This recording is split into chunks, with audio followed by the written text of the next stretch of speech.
കൊച്ചി പാലാരവട്ടത്തുണ്ടായ അപകടത്തിലേക്ക് നമ്മൾ പോവുകയാണ്. സ്കൂട്ടറിൽ പിക്കപ്പ് വാൻ ഇടിച്ച് ഒരാൾ മരിച്ചു. വൈറ്റില ജനതാ സ്വദേശി സോമനാണ് മരിച്ചത്. ലാൽകൃഷ്ണൻ ഈ അപകട സ്ഥലത്തു നിന്നും തത്സമയം ചേരുന്നു. ലാൽകൃഷ്ണൻ, എപ്പോഴാണ് അപകടം, എങ്ങനെയാണ് അപകടം? Good morning. എസ്കെൻ, രാവിലെ 6 മണിയോട് കൂടിയാണ് അപകടം. നമ്മൾ ഒരു ഓട്ടോറിക്ഷയുടെ അടുത്താണ് നിൽക്കുന്നത്. ഇത് ചളിക്കവട്ടത്താണ്, അതായത് പൊന്നുരുന്നി പാലം, വൈറ്റിലയിൽ നിന്ന് പൊന്നുരുന്നി പാലം കടന്നു വരുന്ന ആദ്യത്തെ യൂട്ടേണിന് സമീപത്താണ് ഈ അപകടം ഉണ്ടായത്. രാവിലെ 6 മണിയോട് കൂടി യൂട്ടേൺ എടുക്കായിരുന്ന ഓട്ടോറിക്ഷയിലേക്കും സ്കൂട്ടറിലേക്കും മലപ്പുറത്തുനിന്ന് ഫർണിച്ചറുകളുമായിട്ട് വന്ന ഒരു പിക്കപ്പ് വാൻ ഇടിക്കുകയാണ് ഉണ്ടായത്. ഈ വാഹനത്തിൽ ഉണ്ടായിരുന്ന ഡ്രൈവർ ഉറങ്ങിപ്പോയപ്പോൾ പറ്റിയൊരു അപകടം എന്ന രീതിയിലാണ് പറയുന്നത്. പക്ഷെ എന്താണെങ്കിലും ഈ സ്കൂട്ടർ ഓടിച്ചിരുന്ന സോമൻ എന്ന് പറയുന്ന ജനതാ സ്വദേശിയായിട്ടുള്ള 65 വയസ്സുകാരൻ, അദ്ദേഹം എന്തായാലും ഈ അപകടത്തെ തുടർന്ന് ജീവൻ നഷ്ടമായി എന്ന വിവരമാണ് നമുക്ക് ഏറ്റവും ഒടുവിൽ അറിയാൻ സാധിച്ചത്. ഈ വഴിയുടെ തന്നെ ഒരു വലിയ പ്രശ്നമുണ്ട്, അതായത് രക്തപ്പാടുകളൊക്കെ ഉണ്ട് ഇവിടെ, നമുക്ക് കാണാൻ കഴിയും. ഇവിടെ നിന്ന് ഈ വൈറ്റില ഭാഗത്തു നിന്ന് വരുന്ന ആളുകൾക്ക്, വാഹനങ്ങൾക്ക് പ്രത്യേകിച്ച് ഇവിടെ നിന്ന് വരുന്ന യൂട്ടേൺ എടുക്കുന്ന സമയത്ത് കൃത്യമായ ദൃശ്യം വ്യക്തമാകില്ല എന്നൊരു പ്രശ്നം ഇവിടെ പലപ്പോഴും ഉണ്ടാകുന്നുണ്ട്. മാത്രമല്ല ഈ പാലാരിവട്ടം, അതായത് ഇടപ്പള്ളി ഭാഗത്തു നിന്ന് പോകുന്ന വാഹനങ്ങൾ വളരെ വേഗത്തിലാണ് വരുന്നത്. ആ വാഹനങ്ങളെ ഒന്ന് യൂട്ടേൺ ഭാഗത്ത് സ്പീഡ് കൺട്രോൾ ചെയ്യുന്നതിന് പോലും ഇവിടെ വ്യക്തമായ സാഹചര്യമില്ല, അതിനുള്ളൊരു സാഹചര്യമില്ല, അതിനുള്ളൊരു സ്ഥിതിയുമല്ല ഉള്ളത്. നാട്ടുകാർ തന്നെ പലപ്പോഴും പറയുന്നുണ്ട്, അതായത് ആ വരുന്ന വാഹനങ്ങൾ കാണാൻ പറ്റാത്ത രീതിയിലാണ് പലപ്പോഴും ഉള്ളത്. മാത്രമല്ല വാഹനങ്ങൾ ശ്രദ്ധിക്കാതെ ഈ നമ്മുടെ എടപ്പള്ളി പൈപ്പ് ലൈനിൽ നിന്ന് വരുന്ന, ബൈപ്പാസിൽ നിന്ന് വരുന്ന വണ്ടികൾക്ക് വരുന്നത് ഈ ഓപ്പോസിറ്റ് കയറി വരുന്ന വണ്ടികൾക്ക് കാണാൻ പറ്റുന്നില്ല. ഒന്നത് മരങ്ങളുടെ തടസ്സവും, പിന്നെ ഇവിടെ സിഗ്നലൊക്കെ സ്റ്റോപ്പായി കിടക്കുകയാണ്.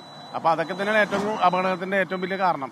അപ്പോൾ അത് ഇവിടെ നമ്മുടെ സർക്കാർ അതിനെ നിയന്ത്രിക്കാൻ പറ്റിയാൽ ഇവിടുത്തെ അപകടങ്ങൾ ഒഴിവാകും. ഇപ്പോൾ ഏതാണ്ട് ഒരു 10-15 പേരിൽ മേലെ ഇവിടെ അപകടം നടന്ന് മരിച്ചിട്ടുണ്ട്. അപ്പോൾ അതിന് കാരണം ഇതൊക്കെ തന്നെയാണ്. ഇപ്പോൾ ഈ മരം നിൽക്കുന്നതും ഈ പറഞ്ഞ പോലെ സിഗ്നൽ ലൈറ്റൊക്കെ കട്ടായി കിടക്കുകയാണ്. അപ്പോൾ അതൊക്കെ ശ്രദ്ധിക്കാണ്ട് തന്നെയാണ് ഇപ്പോൾ ഏറ്റവും വലിയ പ്രശ്നം. ഇപ്പം തന്നെ ഇത് ശ്രദ്ധിക്കാൻ പറ്റാണ്ട് ഉറക്കം നിന്ന് വണ്ടി ഓടിച്ചു എന്നാണ് ആ ഡ്രൈവർ പറഞ്ഞത്.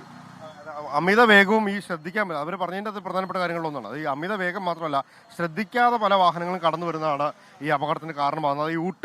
യൂട്ടേൺ എടുക്കുന്ന വാഹനങ്ങൾ പോലും പലരും നല്ല വേഗത്തിലാണ്.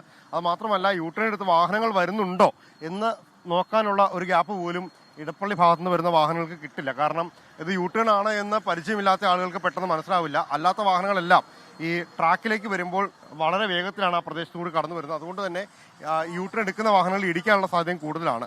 അത്തരത്തിലുണ്ടായ ഒരു അപകടമാണ് ഈ പ്രശ്നത്തിന് പ്രധാന കാരണമായത്. അതായത് ഒരു സ്കൂട്ടറും ഓട്ടോറിക്ഷയും യൂട്ടേൺ എടുത്ത് വരുന്നു. എതിരെ വന്ന ഓപ്പോസിറ്റ് സൈഡിൽ നിന്ന് എടപ്പള്ളി ഭാഗത്തുനിന്ന് വന്ന പിക്കപ്പ് വാൻ, വളരെ വേഗത്തിൽ വന്ന പിക്കപ്പ് വാനാണ്. ആ പിക്കപ്പ് വാൻ ഇവരെ ഇടിച്ചു തെറിപ്പിക്കുന്നു. അതിനെ തുടർന്നുണ്ടായ അപകടമാണ് എന്നുള്ളതാണ് അറിയാൻ കഴിഞ്ഞത്. എന്താണ് ഇത് അരൂര് ഭാഗത്തേക്ക് ഫർണിച്ചർ കൊണ്ട് പോയതാണ് എന്നുള്ളതാണ് ആ പിക്കപ്പ് വാനിൽ ഉണ്ടായിരുന്ന ഒരു പോലീസിനോട് നൽകിയത്. സ്പോട്ടിൽ വെച്ച് ആശുപത്രിയിൽ എത്തിക്കുന്നതിന് മുമ്പേ തന്നെ സോമൻ മരണപ്പെട്ടു എന്ന വിവരമാണ് നൽകുന്നത്. ഇതോടൊപ്പം പരിക്കേറ്റ ഒരാൾ ഈ ഓട്ടോറിക്ഷയുടെ ഡ്രൈവറാണ്. പക്ഷേ അദ്ദേഹത്തെ തിരിച്ചറിയാൻ കഴിഞ്ഞിട്ടില്ല ആരാണ് എന്ന കാര്യം പോലീസ് പരിശോധിച്ച് വരുന്നേ ഉള്ളൂ. നിലവിൽ ആശുപത്രിയിൽ ചികിത്സയിലാണ് ഇദ്ദേഹം എന്ന കാര്യം കൂടിയാണ് അറിയുന്നത്. ഇന്ന് നേരം പുലർന്നതിന് ശേഷം എറണാകുളം ജില്ലയിൽ തന്നെ നടക്കുന്ന 3ാമത്തെ വാഹനാപകടത്തിലെ മരണം കൂടിയാണിത്. 3ാമത്തെ മരണം ആണ് ഇത് എന്ന കൂടി സങ്കടകരമായ ഒരു കാര്യം കൂടി പറയേണ്ടതുണ്ട്. രാവിലെ തന്നെ ഇത്തരം വാർത്തകൾ ഒരുപാട് വരുന്നുണ്ട്. യാത്രക്കാരായിട്ടുള്ളവർ കൂടുതൽ ശ്രദ്ധിക്കുക, പരമാവധി വേഗത കുറയ്ക്കുക, അതോടൊപ്പം തന്നെ റോഡിൽ ജാഗ്രതയോടുകൂടി തന്നെ പോവുക എന്നുള്ളതാണ് ഇതിൻ്റെ പ്രധാന വിഷയം. ലോകത്തെവിടെയായാലും ഏത് സമയത്തും 24 വാർത്തകളും ഓഗ്മെന്റഡ് റിയാലിറ്റി പാക്കേജുകളും എക്സ്പ്ലെയിനറുകളും വിശദമായി കാണാൻ ഞങ്ങളുടെ യൂട്യൂബ് ചാനൽ നിങ്ങൾക്ക് സബ്സ്ക്രൈബ് ചെയ്യാം.